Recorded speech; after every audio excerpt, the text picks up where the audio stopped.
Hello, good morning student. कैसे हैं? I hope आशा करते हैं आप सभी बच्चे अच्छे होंगे और मन लगाकर पढ़ाई कर रहे होंगे। जैसा कि हमारे प्लेटफॉर्म इस यूट्यूब के माध्यम से हमने क्लास 7, क्लास 8 और क्लास 10 ये 3 की क्लास मैंने स्टार्ट कर दिए थे। आज से जो है वो क्लास 9th की भी क्लास यहाँ पे स्टार्ट हो रहे हैं। तो अब जो है जो बच्चे 9th क्लास में आए हैं उनके लिए भी बहुत कुछ अब यहाँ पर मिलने वाला है। उनकी भी बहुत कुछ क्या, उनकी पूरी सिलेबस को कवर करने का प्लान यहाँ पर तैयार कर लिया गया है। तो आज से जो है रेगुलर बेस पे क्लास 9th के बच्चों के लिए भी क्लास होंगे। और आज की जो क्लास है, आज की क्लास में मैं मुख्यतः क्लास 9th के बच्चों के लिए जो सीबीएसई के हो या स्टेट बोर्ड के हो वो मायने नहीं रखता है। बस मायने ये रखता है बच्चों कि आप क्लास 9th में पढ़ रहे हैं और हमसे मैथ्स पढ़ने वाले हैं। तो बिल्कुल मैथ्स को इजी तरह से पढ़ेंगे। आज के क्लास में हम कवर कर रहे हैं कि आपको पूरे सिलेबस क्या क्या पढ़ने हैं, उस सिलेबस के बारे में डिस्कस करने वाले हैं मुख्यतः। और यहाँ पर जो है कुछ आज मैं चैप्टर को स्टार्ट कर दूंगा और उस चैप्टर की बेसिक चीजों को आज मैं यहाँ पर क्लियर कर दूंगा। सारे फंडा क्लियर हो गए। तो बच्चों, आज की क्लास को स्टार्ट करने से पहले एक बार बोलते हैं जय माता दी। अब जय माता दी के नाम लेकर अपने क्लास को स्टार्ट करते हैं और यहां से जो है अपने पढ़ाई को, अपने एजुकेशन को, अपने कॉन्सेप्ट को हाई लेवल पर ले जाने की पूरी कोशिश करेंगे। मैं आपको हर एक छोटा छोटा ट्रिक, हर एक छोटा छोटा पॉइंट्स मैं आपको बतलाऊंगा और आपका सिर्फ और सिर्फ क्या है 100% देना। मैं अपना 101% आपको दूंगा और आपसे सिर्फ 100% मैं रिटर्न में मांगता हूं। तो मन लगाकर पढ़ना है और पूरे कॉन्सेप्ट को क्लियर करना है। तो बढ़ते हैं अपने क्लास की ओर और देखते हैं कि क्लास 9th में हमें क्या क्या मैथ्स के सिलेबस में पढ़ने हैं। या आप सीबीएसई में पढ़ रहे हो या फिर अदर स्टेट, किसी स्टेट के आप बोर्ड के एग्जाम में हो, तो वो मायने नहीं रखता है। मायने सिर्फ ये रखता है कि आप मैथ्स पढ़ रहे हैं, क्लास 9th में आपको क्या क्या पढ़ना है। आप किसी भी बोर्ड के बच्चे हो, वो मायने नहीं रखता है। तो आज की क्लास को मैं यहां से स्टार्ट कर रहा हूं और आपको स्क्रीन पे मैं दिखाने वाला हूं कि सबसे पहले आपको सिलेबस में क्या क्या पढ़ने हैं। तो चलिए अपनी कदम को जो है वो सिलेबस की ओर बढ़ाते हैं। तो बच्चों, आप देख रहे होंगे कि सीबीएसई, जैसे मैंने यहां मेंशन किया है, सीबीएसई हो या स्टेट बोर्ड का एग्जाम हो, आप क्लास 9th में पढ़ रहे हो और मैथमेटिक्स और 2024-25 का जो सेशन है उसमें आप आ गए हैं, तो आपको मैथ्स में क्या क्या पढ़ना है, क्या क्या आपको पढ़ने इंपॉर्टेंट हो जाते हैं। क्लास 8 में बहुत कुछ आपने इसका नाम जाना होगा, इस सिलेबस के बारे में समझे होंगे। तो आइए देखते हैं सिलेबस हमारा क्या क्या है। तो सिलेबस में सबसे फर्स्ट जो है हमारा वो है नंबर सिस्टम। और नंबर सिस्टम में हम रियल नंबर को पढ़ेंगे और इसी रियल नंबर को फिर क्लास जब स्टैंडर्ड 10th में हम जाएंगे तो वहां पर हमें रियल नंबर को थोड़े विस्तार में, ब्रॉड में पढ़ना है। परंतु मैं सारा कॉन्सेप्ट यहीं से अपना हाई लेवल का करूंगा। उसके बाद सेकंड चैप्टर आपका है एलजेब्रा हो जाते हैं। एलजेब्रा में आपको पढ़ना है पॉलिनोमियल्स और लीनियर इक्वेशंस इन 2 वेरिएबल्स, ये पढ़ने हैं। उसके बाद कोऑर्डिनेट ज्योमेट्री आपको पढ़ना है। उसके बाद कोऑर्डिनेट ज्योमेट्री के बाद आपको ज्योमेट्री पढ़ना है। ज्योमेट्री में आप देख सकते हैं यूक्लिड ज्योमेट्री का इंट्रोडक्शन आपको पढ़ना है। क्लास 10th में जब आप जाइएगा तो पहला चैप्टर रियल नंबर में आपको पढ़ेगा यहाँ पर यूक्लिड्स डिवीजन ऑफ एलोग्राथम। तो यूक्लिड का ज्योमेट्री रूल यहाँ पे हम पढ़ने वाले हैं। उसके बाद लाइंस एंड एंगल्स के बारे में पढ़ेंगे, ट्रायंगल्स के बारे में पढ़ेंगे, on congruence of triangles and inequalities in a triangles. Means geometry में यहाँ पर मुख्यतः लाइन, एंगल, ट्रायंगल्स और यहाँ पर ट्रायंगल्स के बारे में पढ़ेंगे। उसके बाद क्वाड्रिलेटरल, चतुर्भुज के बारे में पढ़ेंगे। Area of parallelogram and triangles के बारे में, एरिया यहाँ पर फाइंड करने के लिए हम सीखेंगे। उसके बाद सर्कल्स के बारे में पढ़ेंगे और ज्योमेट्रिकल जो कंस्ट्रक्शन होते हैं इंस्ट्रूमेंट बॉक्स के द्वारा जो कंस्ट्रक्शन बनाए जाते हैं उसे भी मैं यहाँ सीखूंगा, क्योंकि क्लास 10th में जब आप जाइएगा तो वहां पर भी ये सारे चैप्टर आपको पढ़ने हैं। बेसिक यहाँ है और थोड़ा सा हाई लेवल क्लास 10th में हो जाते हैं, परंतु मैं इतना अच्छा से यहाँ पर पढ़ूंगा ना कि क्लास 10th में हमको ज्यादा प्रेशर सर पे आएगा ही नहीं, पूरा कॉन्सेप्ट अच्छा से क्लियर होगा। उसके बाद आपको मेंसुरेशन पढ़ने हैं। मेंसुरेशन में आप देख सकते हैं, मेंसुरेशन में आपको क्या क्या पढ़ने हैं। हीरोन्स फार्मूला का यूज करके आपको ट्रायंगल्स का एरिया फाइंड करना है और सरफेस एरिया एंड वॉल्यूम जो है आपका सॉलिड्स का निकालना है।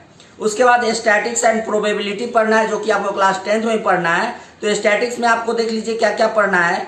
Presentation of data in tabular form, bar graph, histogram, frequency polygon, उसके बाद मीन, मीडियन एंड मोड, ये सारे आपको स्टैटिक्स में पढ़ने आ जाएंगे। और प्रोबेबिलिटी, ओनली प्रोबेबिलिटी, प्रोबेबिलिटी का बस छोटा सा यहाँ पर एक टॉपिक है। तो बच्चों आप जान लिए कि यहाँ पर हमको क्लास 9th में क्या क्या पढ़ने हैं, हमारे सिलेबस क्या क्या है, उन्हें कैसे हम कवर करेंगे, कैसे उन्हें अच्छे से पढ़ेंगे, तो वो सारे सिलेबस को आप यहाँ पे जान गए। अब सिलेबस हमारा तो यहाँ पर समझ लिए, अब क्या करें, तो आज की क्लास को थोड़ा श्री गणेश कर देते हैं, है ना, क्योंकि किसी भी चीज की शुरुआत गणेश जी के नाम लेकर अगर किया जाए तो वो बिल्कुल बेहतर और सफल होता है।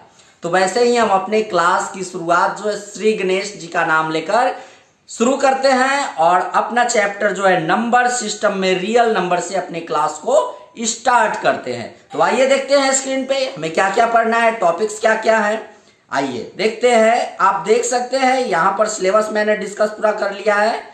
अब जो है यहाँ पर आप देखिए आपका यहाँ जो है टॉपिक आ गए हैं, टॉपिक। अब देखिए टॉपिक में मैंने जैसे आपको बताया कि नंबर सिस्टम के बारे में पढ़ना है। सबसे फर्स्ट चैप्टर जो है हमारा वो नंबर सिस्टम हो जाता है।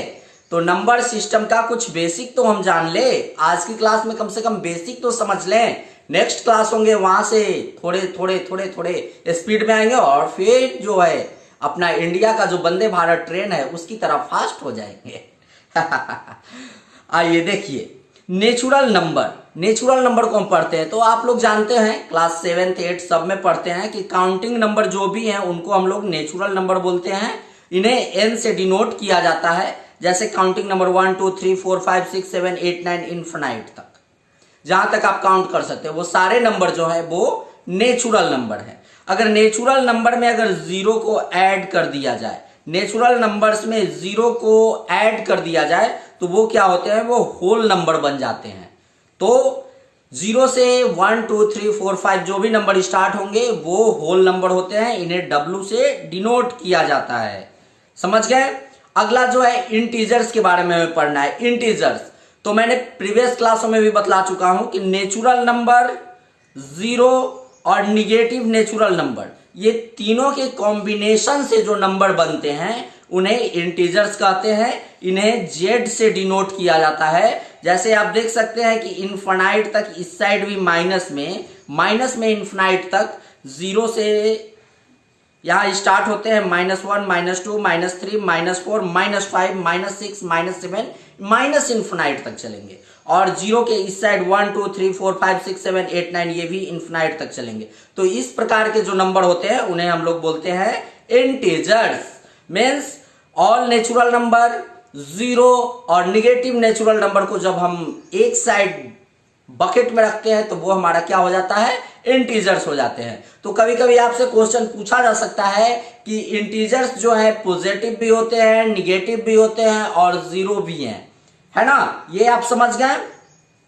जीरो जो है यहां पर इंटीजर्स में आप देख रहे हैं जीरो, तो जीरो ना तो पॉजिटिव होता है और जीरो ना ही निगेटिव होता है। ये चीज का भी आप ध्यान रखिएगा कि जीरो जो है ना तो पॉजिटिव होते हैं, जीरो जैसे यहां पर मैं लिखता हूं जीरो, ये ना पॉजिटिव होते हैं और ना ही निगेटिव होते हैं। इस बात का आप ध्यान रखिएगा। समझ गए। इंटीजर्स क्या होते हैं, इंटीजर्स को हम लोग जेड से डिनोट करते हैं। तो यहां तक समझ गए, आपके पूरे यहां पर कॉन्सेप्ट क्लियर हो गए होंगे। अब यहां पर एक आपका टॉपिक स्टार्ट होता है, representation of integers on number line. ये काफी इंपॉर्टेंट है, यहां पर इसे आप सीखिएगा। कह रहा है representation of integers on number line. Number line पर हम इंटीजर्स को कैसे प्रेजेंट करते हैं, कैसे रिप्रेजेंट करते हैं, कैसे शो करते हैं। तो देखिए सबसे पहले तो मैं आपको इस प्रकार से एक लाइन ड्रॉ करना सिखा रहा हूं। ये इस प्रकार से होते हैं, इन्हें कहीं कहीं जो है एक्स और वाई नेम दे देते हैं। ये एरो लगाने का मतलब आप समझ रहे हैं, एरो का मतलब ये होता है कि ये लाइन यहां पर खत्म नहीं हो रहे हैं, ये आगे जा रहे हैं। मीन्स तीर मैंने बनाया है, तीर क्या है, मतलब वो आगे जाता ही जा रहा है, इसीलिए ये एरो लगाए हैं। और सेंटर जो होंगे, इसके बीच सेंटर होंगे, उन्हें मैं जीरो से डिनोट करता हूं। मीन्स जीरो में सेंटर में, बिल्कुल सेंटर में होंगे। और जीरो के, है ना, जीरो के राइट हैंड साइड में 1 2 3 4 5 6 ये इन्फानाइट तक चलेंगे, समझ लिए। और जीरो के लेफ्ट हैंड साइड, इस साइड लेफ्ट हैंड साइड जो होते हैं वो निगेटिव होते हैं। मीन्स यहां से स्टार्ट होंगे -1 -2 -3 -4 -5 आगे तक भी चलते रहेंगे -6 1। समझ गए। मीन्स यहां पर आपको एक्चुअल में ये जानना है कि जीरो के राइट हैंड साइड में पॉजिटिव इंटीजर होते हैं और जीरो के लेफ्ट हैंड साइड में निगेटिव इंटीजर होते हैं। जीरो के राइट हैंड साइड पॉजिटिव, देखिए पॉजिटिव में हमारा +1 +2, प्लस को हम लोग लिखते नहीं है इसलिए प्लस यहां शो नहीं किए हैं। 2 3 4 5 6 इनफाइनाइट तक चलता चलेगा। और जीरो के लेफ्ट हैंड साइड -1 -2 -3 -4 ये आपका ये भी इनफाइनाइट तक चलता चलेगा। अब मैं आपको यहां पर सबसे इंपॉर्टेंट चीज आपको ये बतलाने वाला हूं। जीरो के राइट हैंड साइड, जैसे जैसे हम जीरो से राइट हैंड साइड की ओर बढ़ते जाएंगे वैसे वैसे हमारा नंबर वो क्या है, बड़ा होता जाएगा, है ना, बिग होता जाएगा। और इस साइड जैसे जैसे इस साइड भी हम बढ़ेंगे वैसे वैसे हमारा नंबर स्मॉल होता जाएगा। समझ गए। चलिए, नहीं समझे आपको एक बार फिर मैं समझाता हूं। जीरो से राइट हैंड साइड की ओर जैसे जैसे बढ़ेंगे हमारा नंबर बड़ा होता जाएगा। देखिए, एक से बड़ा 2 है, 2 से बड़ा 3 है, 3 से बड़ा 4 है, 4 से बड़ा 5 है, 5 से बड़ा 6 है। जैसे जैसे हम राइट हैंड साइड की ओर बढ़ते हमारा नंबर बड़ा होता जाता है। लेकिन लेफ्ट हैंड साइड में मैंने क्या बताया, जीरो से जैसे जैसे आप लेफ्ट हैंड साइड की ओर जाते जाएंगे नंबर क्या होता जाएगा, छोटा होता जाएगा। मीन्स कहने का मतलब है कि जो जीरो के सबसे नजदीक होगा वो सबसे बड़ा होगा। मीन्स -2 और -1 में देखा जाए, -2 और -1 में अगर आपसे कोई पूछे कि बड़ा कौन है तो जीरो के नजदीक पहले कौन आता है, तो -1 पहले है, तो बड़ा हमारा -1 है। उसके बाद -2, उसके बाद -3, -4। अगर आपसे कोई पूछे कि -5 बड़ा है या -1 बड़ा है, तो जो जीरो के सबसे नजदीक है, जीरो के सबसे नजदीक कौन सा है, तो जीरो के सबसे नजदीक -1 है, तो -1 बड़ा है। वैसे ही अगर आपसे कोई पूछे कि -5 और -3 में बड़ा कौन है, तो जीरो के नजदीक पहले कौन आता है, पहले -3 आ रहा है ना। देखिए यहां पर जीरो के नजदीक पहले -3 आ रहा है, मीन्स -3 बड़ा है और -5 जो है वो छोटा है। यहां तक आप पूरे इस कॉन्सेप्ट को समझ ले होंगे, यहां तक आपको कोई डाउट नहीं होगा, है ना। अब बढ़ते हैं अगले कॉन्सेप्ट की ओर। यहां तक आपके कॉन्सेप्ट क्लियर हो गए होंगे। अगर कोई डाउट होगा तो बताइएगा, मैं एक बार फिर से आपको इसको समझाऊंगा, लेकिन हमें नहीं लगता है कि यहां पर कोई डाउट होना चाहिए। अब आइए देखिए, अब यहां पर अगला टॉपिक जो है हमारा वो स्टार्ट होता है रेशनल नंबर। रेशनल नंबर के बारे में हम यहां पर पढ़ने वाले हैं। Rational number number of the form p/q। जब भी आपको p/q के फॉर्म में कोई भी नंबर दिखे वो क्या होते हैं, वो रेशनल नंबर होते हैं। वो क्या होंगे, रेशनल नंबर होंगे। लेकिन यहां पर कंडीशन क्या है, कंडीशन ये है कि ये q जो है वो 0 के बराबर नहीं होना चाहिए। रेशनल नंबर को हम लोग जो है q से डिनोट करेंगे। यहां पर p एंड q जो है, p और q जो है वो क्या होंगे, वो इंटीजर्स होंगे। और इंटीजर हो सकता है पॉजिटिव भी हो निगेटिव भी हो, ये कंफ्यूजन क्लियर कर लीजिएगा। p/q के फॉर्म में होने चाहिए। जब भी ऐसा फॉर्म में हो तो वो रेशनल नंबर होता है। p और q क्या है, वो एक हमारा इंटीजर्स है और ये इंटीजर्स p और q जो है वो पॉजिटिव भी हो सकता है, निगेटिव भी हो सकते हैं। Zero is a rational number, zero जो है वो एक रेशनल नंबर है। जैसे जीरो को आप लिख सकते हैं, जीरो को 0/1, क्योंकि 1 का कोई वैल्यू होता नहीं है, अगेन फिर जीरो हो जाएगा। मतलब जीरो जो है एक क्या है, रेशनल नंबर है। Every natural number is a rational number, कहने का मतलब है कि एवरी नेचुरल नंबर क्या होते हैं, 1 2 3 4 5 6, कोई भी नेचुरल नंबर है वो क्या है, एक रेशनल नंबर है। क्योंकि जैसे देखिए 1 को हम 1/1 के फॉर्म में लिख सकते हैं, 2 को 2/1 के फॉर्म में लिख सकते हैं, p/q के फॉर्म में आ गए। 3 को 3/1 लिख सकते हैं, ये हमारे p/q के फॉर्म में आ गए। मीन्स ये भी हमारा एक नेचुरल नंबर भी जो है वो क्या है, एक रेशनल नंबर है। यहां तक समझ गए, कोई डाउट नहीं होगा। बढ़ते हैं, ये देखिए integer is a rational number, है ना। एवरी इंटीजर, कोई भी इंटीजर्स हो, पॉजिटिव हो या निगेटिव हो, कोई भी इंटीजर्स हो। इंटीजर्स मैंने बताया कि जिसमें पॉजिटिव नेचुरल मतलब पूरे नेचुरल नंबर, जीरो और निगेटिव नेचुरल नंबर इंक्लूड हो, वो क्या होते हैं, इंटीजर्स होते हैं। तो इंटीजर्स भी जो है एक क्या है, रेशनल नंबर है। जैसे मान लिया जाए हमारा इंटीजर्स जो है वो -5 दिया गया है, तो क्या -5 एक रेशनल नंबर है? तो इसको p/q के फॉर्म में कैसे लिखेंगे, -5/1 लिखें तो ये आ गए ना हमारे p/q के फॉर्म में। मीन्स ये हमारे क्या है, रेशनल नंबर है। रेशनल नंबर समझ गए आप, पूरे डाउट आपके क्लियर हो गए होंगे। आइए बढ़ते हैं अगले टॉपिक की ओर। अगर हमारा नेक्स्ट टॉपिक क्या है बच्चों, आइए देखिए नेक्स्ट टॉपिक जो है हमारा वो है equivalent rational number. Equivalent rational number हम किसे कहते हैं? तो यहां पर देखिए क्या कह रहा है, rational number don't have a unique representation in the form p/q। Where p and q integers, मैंने आपको बताया कि रेशनल नंबर किसे कहते हैं, वो p/q के फॉर्म में हो, q जो है 0 के बराबर नहीं होता है। अब जैसे देखिए 1/2 आपको यहां पर दिया गया है, तो 1/2 जो है p/q के फॉर्म में है ना।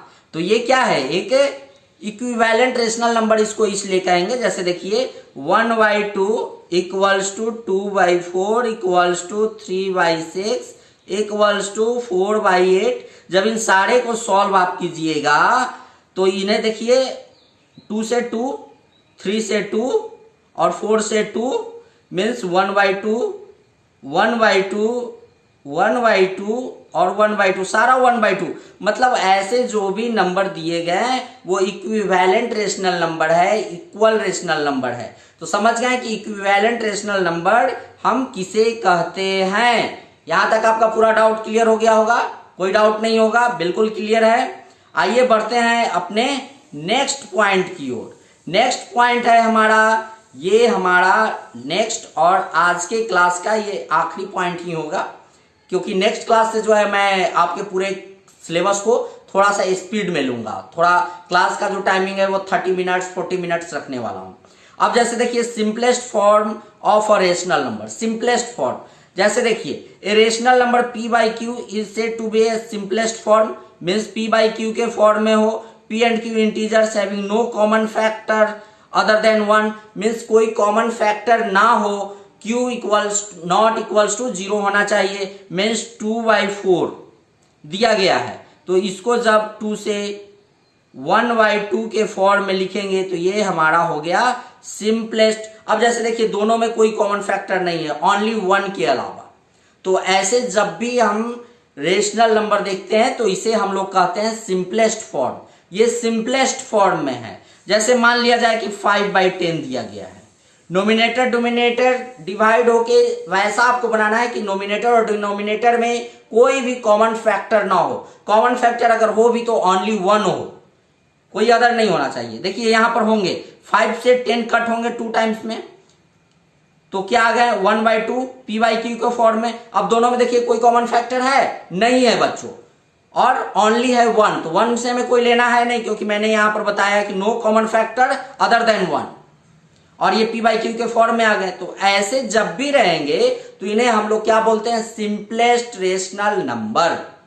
समझ गए होंगे। अब जैसे मान लिया जाए कि यहां पर आपको दिया गया है 25 डिवाइडेड 125, तो 25 से इसे डिवाइड कीजिए 5 टाइम्स में, कट होंगे ना, क्योंकि कॉमन फैक्टर है दोनों में, तो कट होंगे, तो 1/5 ये सिंपलेस्ट फॉर्म हो गए, इसे हम लोग सिंपलेस्ट फॉर्म बोलते हैं। तो इस प्रकार के जो सिंपलेस्ट फॉर्म में होंगे उन्हें हम लोग बोलेंगे simplest form of rational number. लेकिन अगर जैसे इसके पहले टॉपिक मैंने जो बताया जिसमें अगर कोई कॉमन फैक्टर हो, जैसे देखिए 2/4 दिया गया है, तो इसमें कॉमन फैक्टर है ना, क्या है कॉमन फैक्टर, 2 into 1 होंगे और यहां पर 2 into 2 होंगे ना, तो ये दोनों में तो कॉमन फैक्टर है। जब भी ऐसा कॉमन फैक्टर दिखे तो वो हमारा इक्विवेलेंट रेशनल नंबर होता है। लेकिन जब डिनोमिनेटर और नोमिनेटर में आपको कोई कॉमन फैक्टर ना दिखे तो वो हमारा simplest form of rational number होते हैं। तो यहां तक आपके पूरे क्वेश्चन समझ में आ गए होंगे, पूरे डाउट भी क्लियर हो गए होंगे, और यहां तक जो है मैं आज आपकी क्लास को किया हूं, और नेक्स्ट क्लास से जो है अपने क्लास को आगे मैं बढ़ाऊंगा। तो आज की क्लास को मैं यहीं पे समाप्त करता हूं, और जैसा आपको पता है कि ये क्लास 9th की यहाँ से क्लास स्टार्ट हो गई है, और रेगुलर बेस पे अब क्लास 9th की क्लास को स्टार्ट करता रहूंगा। तो आपको क्या करना है, आपको कुछ नहीं करना है, हमारा अगर YT यूट्यूब पे अगर हमारे इस क्लास को देख रहे हैं तो यहाँ पे आपको हमारे चैनल को सब्सक्राइब कर देना है, ताकि जब भी हम नई कोई क्लास लाएं तो आपके पास नोटिफिकेशन फास्ट जाए और आपको इन्फॉर्मेशन मिल जाए और आप क्लास को अटेंड कर ले।